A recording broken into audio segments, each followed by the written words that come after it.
Cyril, je vais commencer avec vous. Bonjour. Vous êtes le Chief Technical Officer de MAPI et du groupe Solocal Page Jaune. Et votre groupe est en train d'ailleurs de faire une migration sur le cloud. Est-ce que vous pouvez en une minute nous dire quel est le projet de migration du groupe Solocal sur le cloud? Oui, donc le groupe Solocal, donc c'est Page Jaune, MAPI, puis d'autres sociétés. Un gros SI de vente notamment. Il avait un gros centre d'hébergement effectivement à Rennes qui est devenu un peu obsolète. Donc comme ce centre fermait, il y a eu la décision de passer sur le cloud. Il y a eu un gros appel d'offres effectivement fait auprès des 3 opérateurs. Et il a été décidé de partir sur Google, en l'occurrence. Et la migration se finit tout juste. Donc il y avait à peu près 4500 serveurs à migrer. Et donc il y a eu une grosse réflexion aussi sur effectivement comment migrer. Donc une partie, tout ce qui était nouveau était parti sur Google et tout ce qui était effectivement devait rester effectivement en shift and lift était porté sur Azure. Voilà. D'accord. Et donc ce que vous me disiez, c'est que au premier mois de passage sur le cloud, il y a déjà eu des surprises. Oui, tout à fait, parce que ce qui se passe, c'est que on a des réflexes quand on est sur on-premise. Donc le coût est limité, on achète la machine, puis après voilà, les coûts sont fixes après. Le premier mois, il y a eu déjà 2 choses. Déjà, il n'y avait pas assez d'outils de monitoring, de suivi, de gestion, notamment pour savoir qui faisait quoi dans l'outil. Il y a eu un appel d'air énorme, notamment sur l'usage, le transfert de données, sur l'usage des machines, sur le fait que les gens allumaient des machines sans les fermer.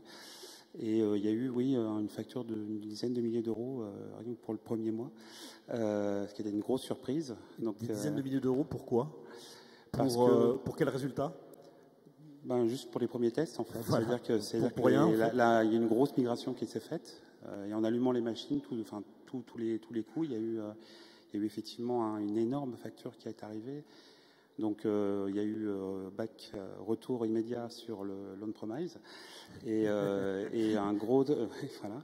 Et puis il y a eu c'est la courbe d'apprentissage, c'est-à-dire que il y a eu non seulement un gros travail sur le monitoring et puis sur même la culture d'entreprise où effectivement les DevOps sont devenus effectivement une police très forte sur qui a le droit de faire quoi, de donner une politique pour quand on pose quelque chose dans le cloud, comment on le monitor pour pouvoir suivre qu'est-ce qui est utilisé, qu'est-ce qui consomme, passer aussi sur des règles très fortes pour fermer effectivement les instances inutiles la nuit, notamment, ou même sur des périodes quand un usage n'est plus utile. Donc il y a eu des règles automatiques qui ont été faites pour cramer carrément des machines, pour voir si effectivement il y a toujours l'usage. Puis il y a eu plein mal de surprises pendant la migration, c'est-à-dire que notamment sur Kubernetes, qui est effectivement aujourd'hui l'outil le plus utilisé, notamment comme orchestrateur. Souvent, on dit c'est génial parce que le cloud ça autoscale. Dans la vraie vie, ça se goinfre. Parce que donc ce qui se passe, c'est que quand vous avez une montée en charge, souvent tous les services comme Page Jaune et MAPI, vous avez 2 pics de charge à 11h et 15h. Vous avez soudain une montée assez importante. Kubernetes essaye d'auto-scaler, ça n'arrive pas assez vite. Résultat, il auto-scale beaucoup trop. Résultat, vous avez des pics énormes. Avec des et machines après, qui vous avez des containers qui sont lancés. Voilà, et vous en avez 15 fois trop qui sont lancés, qui mettent très longtemps à revenir en arrière. Donc, il y a beaucoup de travail, beaucoup de travail d'apprentissage sur comment marchent effectivement tous ces mécanismes du cloud. Mettre énormément de garde-fous, énormément de configuration pour éviter que ça dérape à tous les étages. Alors, Marie-Charlotte Boucherie, vous êtes DSI de Bonduel. Quand on s'est eu en ligne, vous m'aviez dit que pour vous, déjà, des dérapages de quelques milliers d'euros, c'était déjà pas acceptable. Donc, des dizaines de milliers d'euros, j'imagine que vous étiez en train d'avoir très peur.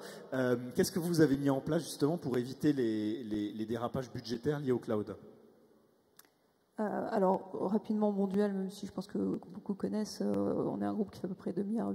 On est du Brésil à la Russie, et on a une 60aine d'usines pour produire en local, pour le marché local. Et on a l'ambition de devenir le référent mondial du bien vivre par l'alimentation végétale. Ça, c'est pour le contexte mondial. On a fait le choix il y a 2 ans de migrer 100% du legacy chez AWS, donc en IaaS, et aussi de développer nos plateformes PaaS sur AWS. Ça, c'était il y a 2 ans. Les raisons, c'est bien sûr le time to market de nos projets. Ça accélère fortement, c'est vrai. L'usage de services de type Big Data, c'était aussi un élément important. Mais le troisième, c'est qu'on a un ROI d'environ 30% entre le coût actuel à périmètre égal et le cloud. Donc on gagne 30% de nos budgets. Et donc ça, il fallait le suivre. Alors on a eu les mêmes mésaventures que vous au départ, à savoir que oui, c'est génial, on peut tout essayer, sauf que ça coûte à la fin du mois assez cher. Donc on a mis en place 2 choses. Bon, premièrement, une gouvernance, et puis deuxièmement, une mission FinOps pour optimiser les coûts. Donc la mission FinOps, ce qu'on voyait tout à l'heure dans les tendances de l'étude Marques, est-ce que vous pouvez nous détailler les 2 choses que vous venez d'indiquer, à la fois la gouvernance, c'est-à-dire finalement qu'est-ce que vous avez mis en place précisément, et cette mission FinOps, qu'est-ce qu'elle recouvre? Alors sur la gouvernance, il y a 2 éléments. Il y a bien sûr tout ce qui est environnement de dev ou de production sont pris en charge par l'équipe cloud qui prépare les environnements de manière assez optimisée. Mais il y a aussi la notion de sandbox. On prend le cloud aussi pour que des équipes qui ne sont pas l'équipe en charge du cloud, qu'elles puissent tester des usages. Et on a mis des règles, on va dire des golden rules, justement pour éviter les dérives qu'on peut connaître, à savoir une limite en termes de coût, c'est-à-dire que si je mets en place une sandbox, elle ne doit pas me coûter plus que $500 par mois et elle ne doit pas durer plus de 2 semaines. Voilà. Elle est automatiquement cramée à la fin ou... Elle est éteinte tous les soirs, de toute façon c'est une sandbox, donc voilà. Ça c'est pour l'optimisation, ça c'est quotidienne. C'est ça, et ça c'est plutôt FinOps qui prend en charge ces éléments-là pour réduire les coûts. Donc voilà, sur les sandbox, c'est les 2 règles, et bien sûr sensibiliser les équipes, surtout quand on utilise des services Big Data qui sont assez coûteux. Si on le travaille ensemble et on crée avec eux leur sandbox. Ça, c'est pour la partie gouvernance. Pour la partie FinOps, alors c'est très lié quand même aux cloud providers. On n'a pas forcément les mêmes types d'optimisation en fonction des cloud providers. En tout cas, chez AWS, la première, c'est de travailler sur de la réservation d'instances. Ça nous permet de gagner 30 à 40% de coûts. La deuxième, c'est de développer le serverless, parce que là, on réduit largement les coûts. Donc tout développement est fait en serverless. C'est une règle, c'est-à-dire... Ouais. Oui, d'accord. API, microservices. Aujourd'hui, on a autant, on va dire, de legacy, donc réservation d'instances classiques, que de réservation serverless. Voilà. L'optimisation du backup également, ça fait partie des choses à réaliser. Et une dernière chose qui n'est pas inintéressante mais qu'on n'a pas encore développée, c'est l'achat spot d'instances. Ça, c'est ce que la surcapacité d'AWS est mise sur le marché. On dit, nous, on veut bien acheter pour 1 heure de telle puissance, CPU et mémoire. Et on l'a à un prix très, très intéressant. Et quand on fait du machine learning, c'est intéressant d'avoir des machines très peu chères pour un temps donné. D'accord. Sylvie Charissou, vous êtes Chief Technical Officer d'Exit Technologies. Oui. Alors vous avez eu un projet, vous avez eu un TCO positif. Oui, tout à fait. Que je vous laisse nous détailler. Oui, donc de toute façon, je vais présenter le contexte d'Exit Technologies. C'est donc de l'industrie, la production de batteries et d'onduleurs, donc stockage électrique. Et c'est une entreprise américaine qui a connu de grosses difficultés financières aux États-Unis avec 2 chapitres 11 consécutifs en 2003 et en 2013. Donc, la conséquence de ces chapitres 11, ça a été un arrêt complet de l'investissement. C'est-à-dire que quand j'ai rejoint Exide, il y a 3 ans, en 2016, l'idée, c'était vraiment de gérer l'obsolescence, donc de proposer une vision, une stratégie, et de redémarrer complètement sur une offre d'infrastructure et même une couche applicative. Du coup, la stratégie, ça a été d'aller complètement dans le cloud, donc SaaS, PaaS, IaaS, comme approche. Avec des modèles financiers, par contre, donc systématiquement justifiés, progressifs et en fonction du besoin. Tenant compte aussi de fortes contraintes. Le legacy qui porte vraiment les applications, les ERP clés de la maison, donc à la fois aux États-Unis, en Europe et en Asie, c'est d'AS400. Donc voilà, et qui a 30 ans. Donc ça, un legacy évidemment pas facilement migrable dans un environnement cloud public. L'idée a donc été de monter déjà un premier business case par rapport à ça, voir malgré tout autour de l'écosystème ce qui était possible de faire avec des solutions type, en l'occurrence, on a beaucoup regardé avec AWS. Le deuxième big case aussi, alors là, qui était évident et flagrant par rapport à des optimisations de coûts, cette fois-ci, non seulement de l'agilité, mais de coûts, c'était backup in the cloud. Voilà. Et enfin, dernier élément, proposer aussi à nos équipes de développement des sandbox, comme vous l'avez dit, donc de manière très pratique, très agile. Et c'est ce en quoi un partenaire comme AWS répondait à ces trois besoins. Aller avec AWS seul n'était pas un modèle possible pour nous, structure extrêmement lean, donc pas vraiment de grosses capacités de développeurs ou d'architectes, d'hommes d'opération, donc déjà fortement dans des modèles offshoring. Et donc là, cette stratégie-là, c'était vraiment sur des modèles avec des partenaires, vraiment la logique tripartite, sur laquelle je me suis aussi reposée pour bien cadrer, tant que faire se peut, l'approche financière. Donc là, j'avais deux composantes dans ces approches-là, à la fois la composante, la cible, c'est-à-dire le modèle opérationnel cible, mais aussi la capacité d'intégrer le projet pour aller dans ces solutions-là.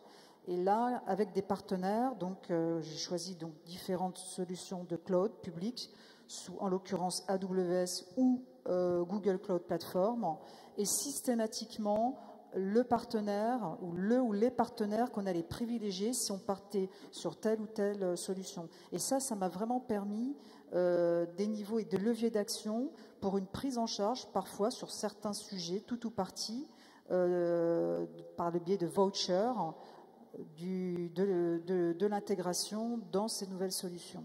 Donc en fait, les opérateurs de cloud vous ont payé une partie avec des systèmes de l'intégration.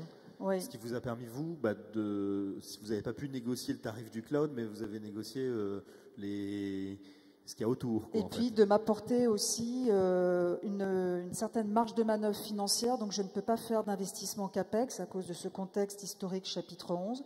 Donc vraiment d'aller dans du pur OPEX et avec des capacités de paiement, donc des engagements avec ses partenaires sur un multi-année et puis des capacités de paiement pas dans l'immédiat, pour étaler encore une fois mes dépenses. Et encore une fois sur des montants assez figés, tant que faire se peut, et effectivement avec quand même un certain nombre de contraintes, alors qui peuvent être, on choisit des unités d'œuvre, on se met d'accord sur des unités d'œuvre, et puis avec un certain nombre quand même de plafonds. D'accord. Et donc ces partenaires, en fait, vous n'aviez pas un compte en direct avec votre opérateur de cloud, c'est ça? Vous aviez un sous-compte via votre partenaire? Du coup, les accords. Alors, on avait quand même des discussions tripartites, mais effectivement, un sous-compte avec notre partenaire, en s'assurant que dans le cadre d'un retrait, on puisse mettre en place une due diligence pour récupérer notre sous-compte si demain on souhaite le positionner chez un autre partenaire. Et en ayant un sous-compte avec votre partenaire, vous bénéficiez de tarifs cloud qui étaient aussi déjà pré-négociés par votre partenaire, c'est ça? Tout à fait. Donc, vous n'avez pas eu besoin d'aller négocier avec AWS, qui est un non-sens, à ce qui paraît. Alors, si, AWS est quand même dans la discussion, avec une petite subtilité dans le cas d'Exide, c'est qu'à la fois, moi je suis physiquement localisée en Europe, donc j'ai une interaction avec AWS en Europe, mais je signe avec des partenaires et éventuellement sur certains éléments un AWS ou un Google aux États-Unis. Donc je joue aussi sur cet axe. D'accord. Et sans donner de secret, mais quelle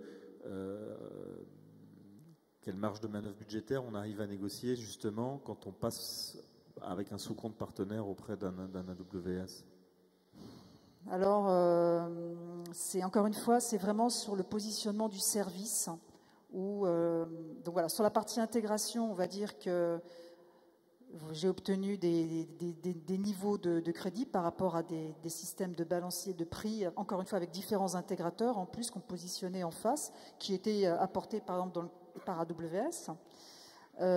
Donc voilà, on pouvait avoir des montants assez significatifs sur une première offre, j'allais dire, qui allait peut-être positionner à 1000 pour descendre sur des choses à 600, 500. Hein. C'était quand même assez significatif. Ça, c'est vraiment sur l'aide à l'intégration. Après, il y a quand même un engagement. Là, on n'est pas sur des engagements à 2-3 ans. On est plutôt sur des engagements à 5-6 ans.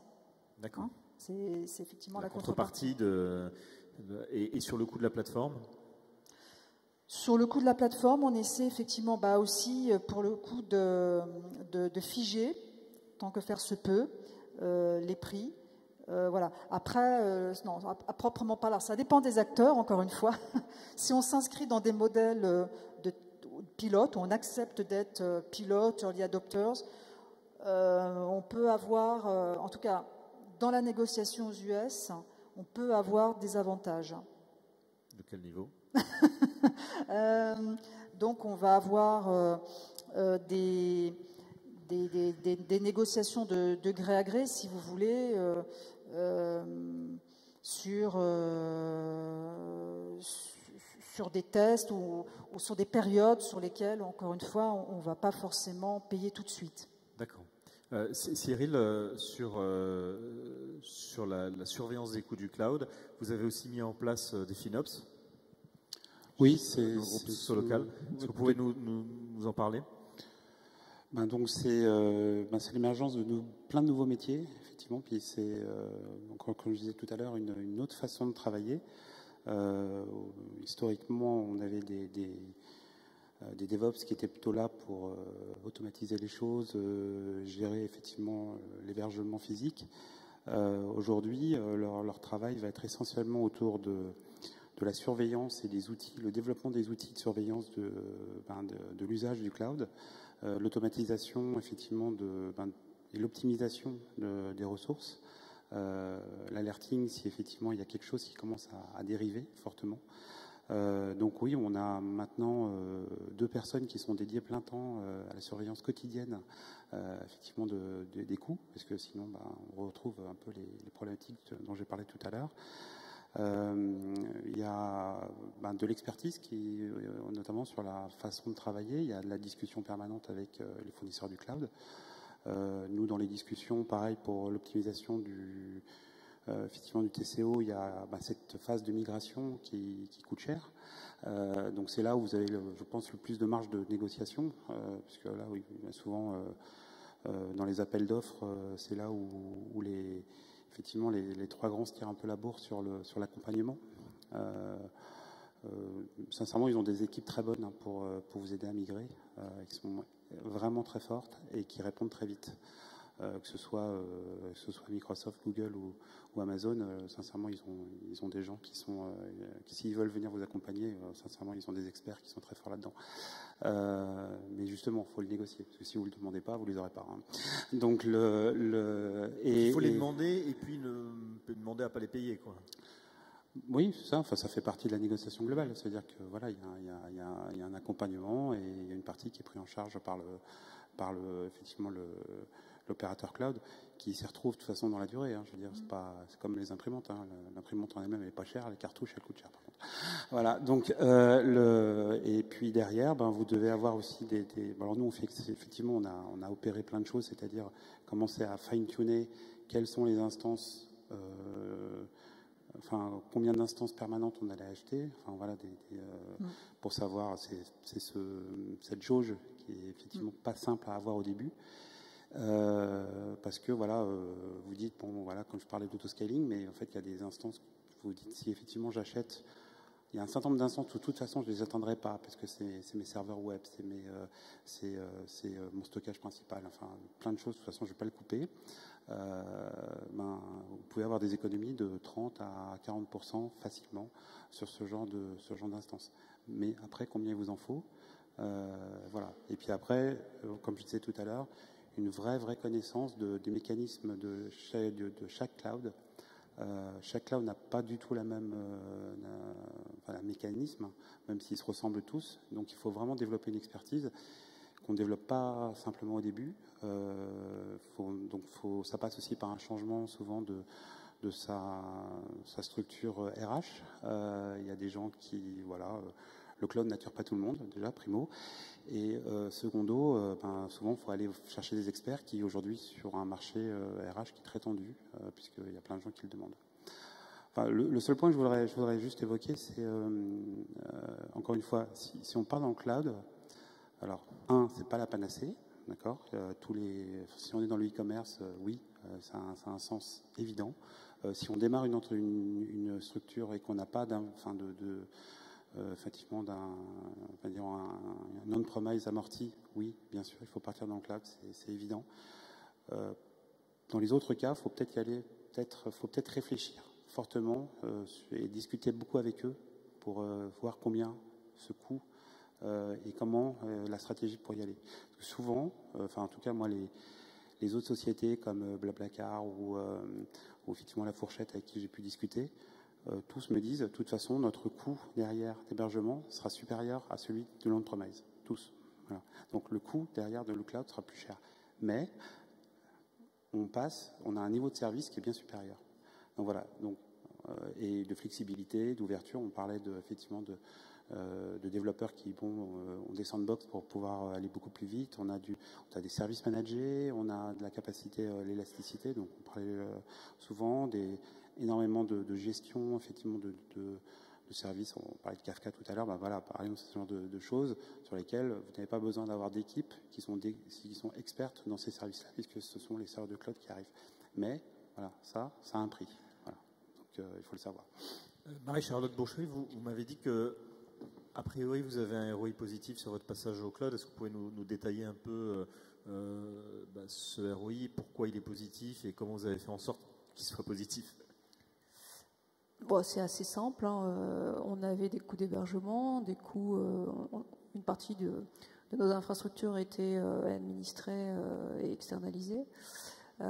Donc aujourd'hui, on gagne sur la maintenance qu'on arrête, sur le nombre d'ETP.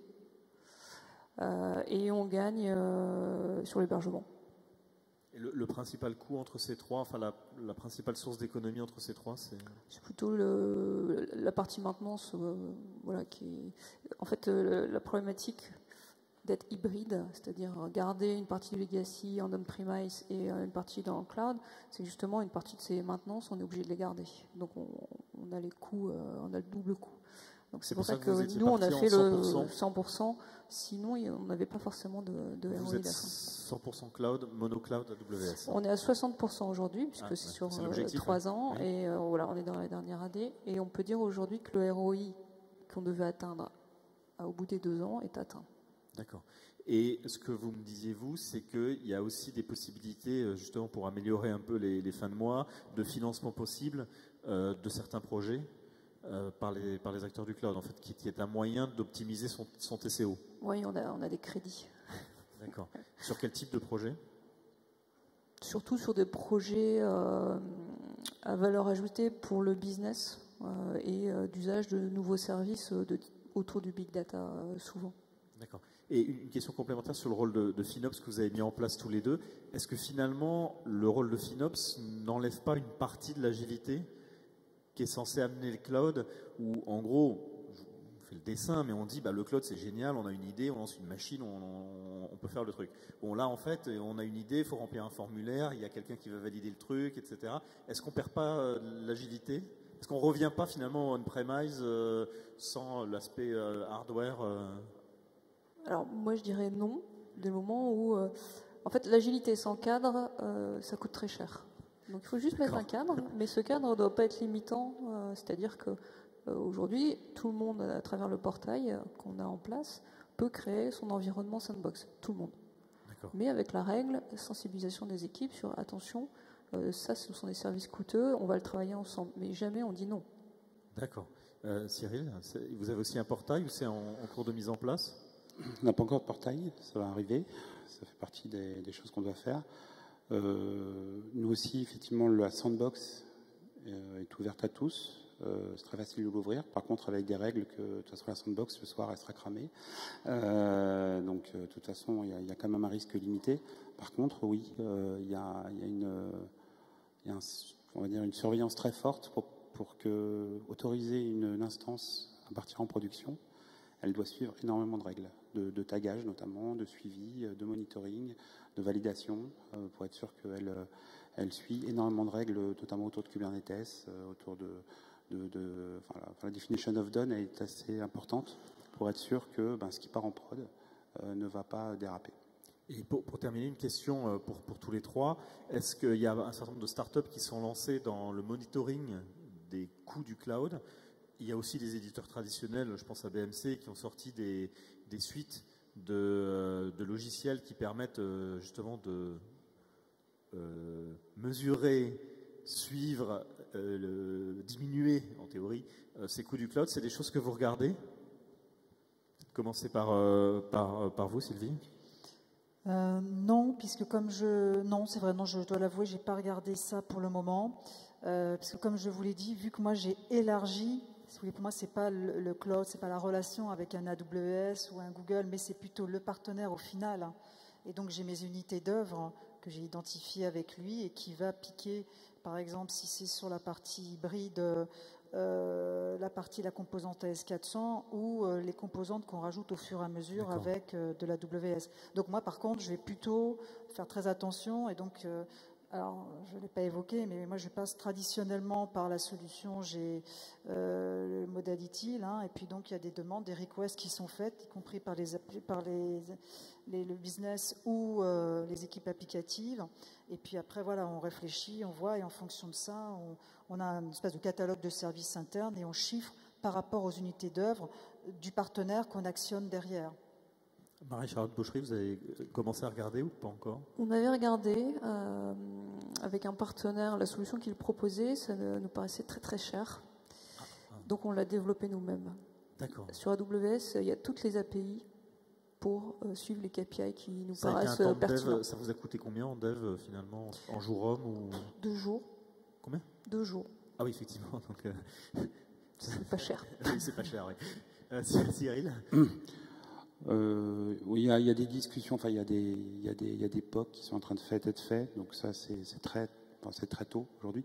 Non, par contre, ce qu'a fait Solocal, c'est on s'est engagé avec Prometheus, donc qui est une solution open source et dans laquelle on participe et qui permet vraiment un monitoring fin des usages cloud, multi-cloud ou effectivement monocloud.